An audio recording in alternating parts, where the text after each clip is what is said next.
సంపదల దేవత మహాలక్ష్మీదేవి. ఆమెకు ఇష్టమైన మాసం శ్రావణ మాసం.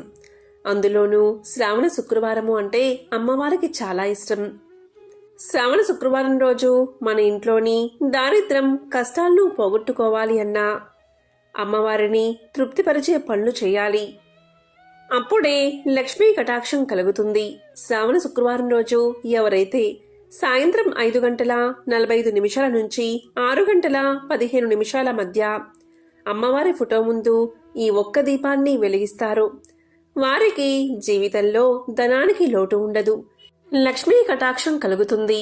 మరి ఎంతో విశేషమైన శ్రావణ శుక్రవారం రోజు సాయంత్రం 5:45 నుంచి 6:15 మధ్యకాలంలో దీపాన్ని ఎలా వెలిగిస్తే మన ఇంట్లోకి లక్ష్మీదేవి వచ్చి సిరుల వర్షాన్ని కురిపిస్తుందో ఇప్పుడు ఈ వీడియోలో తెలుసుకుందాం. దేనికి సంబంధించిన పురాణ కథ కూడా ఉంది. ఈ కథను విన్నంతనే లక్ష్మీ కటాక్షం కలుగుతుంది. లక్ష్మీదేవి ఒక పేదరాలిని ఎలా ధనవంతురాలిగా చేసిందో తెలిపే ఈ కథను విన్నవారికి సకల శుభాలు కలుగుతాయి. ధనం మూలం ఇదం జగత్ అంటారు పెద్దలు. అలాంటి ధనానికి అధిదేవత శ్రీ మహాలక్ష్మీదేవి. అయితే ఈ లక్ష్మీదేవిని చంచలాని కూడా పిలుస్తారు. ఎందుకంటే అమ్మవారు ఎప్పుడూ కూడా ఒకే చోట స్థిరంగా ఉండదు. అందుకే లక్ష్మీదేవి అష్టోత్తరంలో ఓం చంచలాయే నమః అనే పేరు కనిపిస్తుంది. పూర్వం ఒకసారి నారద మహర్షి వైకుంఠానికి చేరుకుని శ్రీ మహావిష్ణువును దర్శనం చేసుకుని ఒక మాట ఇలా అడిగాడు. ఓ నారాయణ, ఈ సమస్త సృష్టిని మీరే సృష్టించారు. అలాగే సృష్టితో పాటు మనుషులను సమస్త జీవులను కూడా మీరే సృష్టించారు. మీరు సృష్టించిన మనుషులలో అత్యంత ధనవంతులుగా భాగ్యవంతులుగాను సిరి సంపదలతోనూ తులతూగుతున్నారు. మరి కొంతమందికేమో తినడానికి తిండి లేక కటిక దరిద్రాన్ని పేదరికాన్ని అనుభవిస్తున్నారు. మనుషులంతా మీ సృష్టే కదా. మరి వారిలో కొంతమందికి కఠిన దరిద్రం, మరికొంతమందికి లక్ష్మీప్రదము ఎందుకు జరుగుతుంది అని అడిగాడు నారదుడు. ఆ మాటలు విన్న శ్రీహరి చిరునవ్వు నవ్వి ఇలా పలికాడు. నారదా, కీర్తి ప్రతిష్టలు సిరి సంపదలను ప్రసాదించేది ఆ శ్రీ మహాలక్ష్మీదేవి. మహాలక్ష్మీదేవి ఎవరింట్లో అయితే ప్రవేశిస్తుందో వారు కుబేర సమానులుగా ధనం, సంపద, కీర్తి ప్రతిష్టలను సంపాదించుకుని భోగభాగ్యాలు అనుభవిస్తారు. అలా కాకుండా లక్ష్మీదేవికి బదులు అలక్ష్మి అంటే జ్యేష్ఠాదేవి ఎవరింట్లో అయితే ప్రవేశిస్తుందో అటువంటి వారు కటిక పేదరికంతో పాటు దుఃఖం, దారిద్రం అనుభవిస్తూ జీవితాంతం కష్టాలతో జీవిస్తారు అని మహావిష్ణువు చెప్పగానే నారదుడు ఇలా పలికాడు. స్వామి, లక్ష్మీదేవి మన ఇంట్లోకి రావాలి అంటే ఏం చెయ్యాలి? అలాగే మన ఇంట్లో ఉన్న అలక్ష్మి అంటే జ్యేష్ఠాదేవి బయటకు వెళ్ళిపోవాలంటే ఏం చెయ్యాలో చెప్పండి అని మహావిష్ణువును కోరతాడు. దానికి శ్రీ మహావిష్ణువు ఇలా సమాధానం చెప్తాడు. ఓ నారదా, లక్ష్మీదేవి మన ఇంట్లోకి రావాలంటే ఏం చెయ్యాలో పేదరికం అనుభవిస్తున్న శాంతశీల కథ ద్వారా నీకు సవివరంగా వివరిస్తాను. కాబట్టి శ్రద్ధగా విను.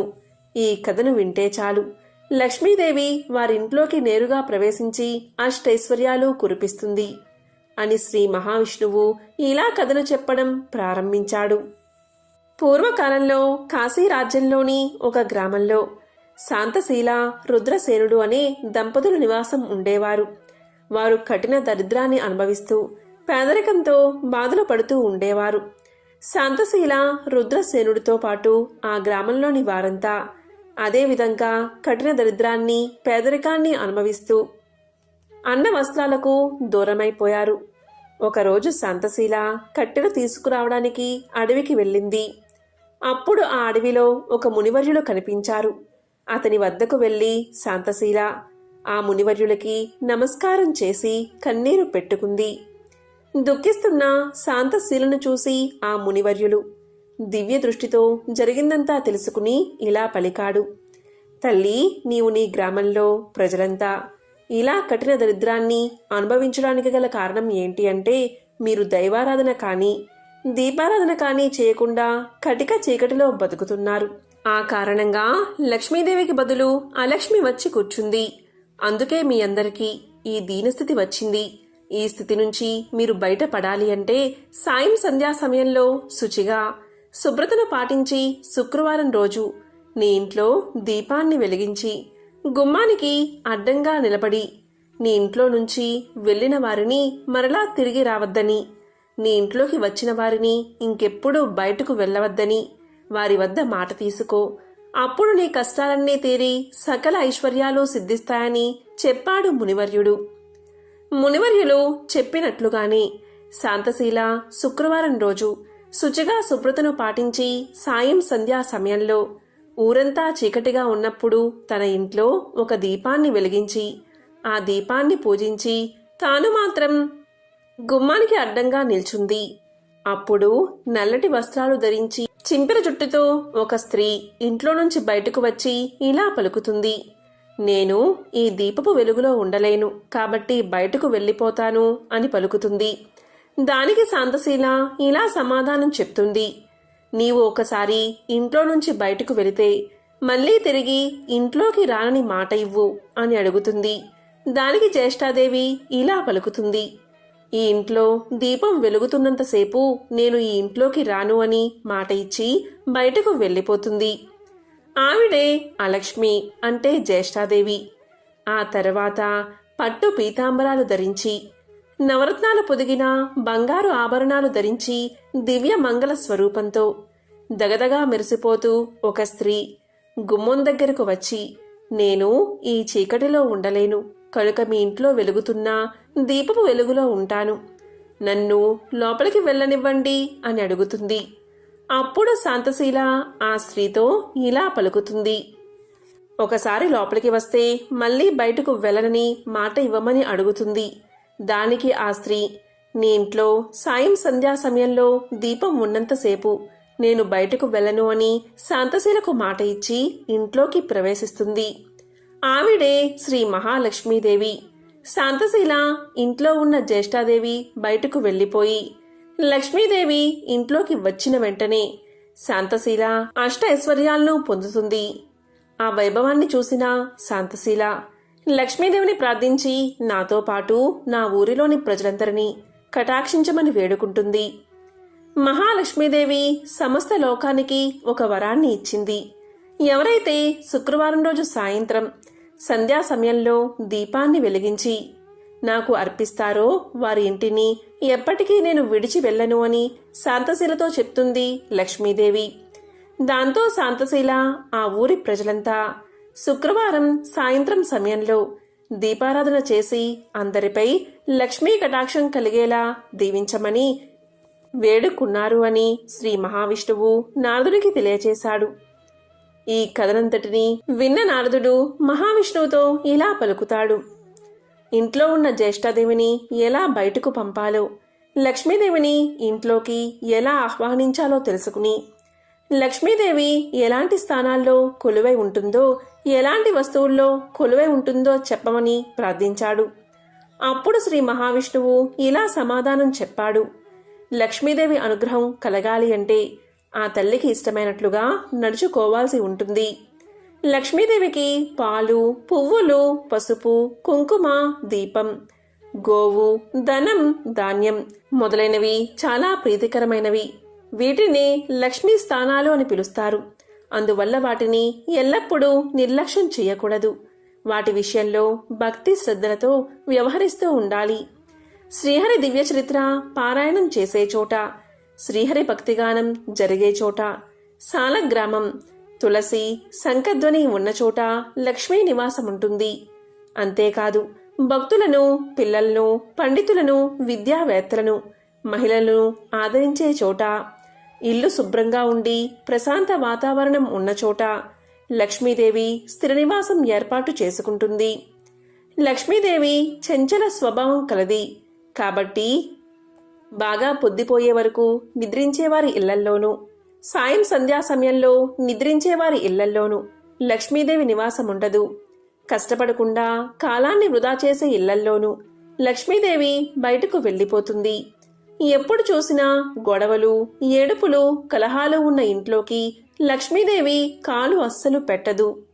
తులసిని పూజించని చోట, శంకరుణ్ణి అర్చించని చోట, ప్రేమ లేని చోట మరియు అతిథులను గౌరవించని చోట, భోజన సత్కారాలు జరగని చోట లక్ష్మీదేవి నివాసముండదు అని శ్రీ మహావిష్ణువు నారదునికి తెలియచేశాడు. కాబట్టి సాయం సంధ్యా సమయంలో శుక్రవారం రోజు సాయంత్రం 5:45 నుంచి 6:15 మధ్య దీపాన్ని తప్పనిసరిగా వెలిగించాలి. ఈ సమయంలో వెలిగించే దీపానికి ఒక పేరు ఉంది. ఇలా శుక్రవారం రోజు సాయంత్రం వెలిగించే దీపాన్ని జ్యోతిలక్ష్మి అంటారు.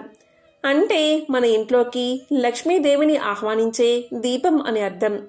ఈరోజు ఈ సమయంలో ఇలా మీరు కనుక దీపాన్ని వెలిగిస్తే మీ ఇంట్లోకి సాక్షాత్తు లక్ష్మీదేవి అడుగుపెట్టి అష్టైశ్వర్యాలు కురిపిస్తుంది.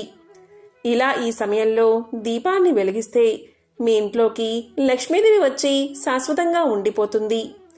ఈరోజు రావి చెట్టు మొదలు ముట్టుకోకుండా 2 రావి ఆకులు సేకరించండి.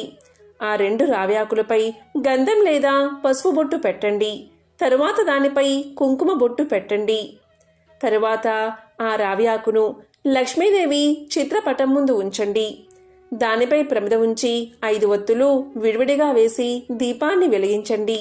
తరువాత యథావిధిగా దీప పూజ చేయండి. ఇలా సాయంకాలం లక్ష్మీదేవి ముందు దీపాన్ని వెలిగించేవారు ఈ మంత్రాన్ని చెప్పి దీపాన్ని వెలిగించి దీపానికి నమస్కారం చేస్తే చాలు, సకల శుభాలు కలుగుతాయి. అలాగే దీపం వెలిగించిన వారు చేసిన పాపాలన్నీ అగ్నిలో పడిన దూది మాదిరిగా నశిస్తాయి. మరి ఆ మంత్రమేంటో ఇప్పుడు తెలుసుకుందాం. దీపజ్యోతి పరబ్రహ్మ దీపేన హరతే పాపం సంధ్యాదీపం నమోస్తుతే విష్ణుశక్తే జగన్మాత అనేక రత్న సంభూతే భూమిదేవి నమోస్తుతే. దీపజ్యోతి పరబ్రహ్మ దీపేన హరతే పాపం సంధ్యాదీపం నమోస్తుతే విష్ణుశక్తే జగన్మాత అనేక రత్న సంభూతే భూమిదేవి నమోస్తుతే అని చెప్పుకుని నమస్కారం చేసుకుంటే చాలు, అన్ని రకాల పాపాలు నివృత్తి అవుతాయి. ఇలా ఈరోజు చేస్తే మీ అప్పులన్నీ తీరిపోతాయి. లక్ష్మీ కటాక్షం కలుగుతుంది. మీకు తిరుగులేని విధంగా రాజయోగం పడుతుంది. సకల శుభాలు కలుగుతాయి. కాబట్టి శ్రావణ శుక్రవారం రోజు సాయంత్రం 5:45 నుంచి 6:15 మధ్య ఈ ఒక్క దీపాన్ని వెలిగించి ఆ లక్ష్మీనారాయణల పరిపూర్ణ అనుగ్రహాన్ని పొందండి. ఓం నమః శివాయ. ఓం నమో నారాయణాయ. ఓం శ్రీ మహాలక్ష్మియే నమః. ఓం శ్రీ మాత్రే నమః.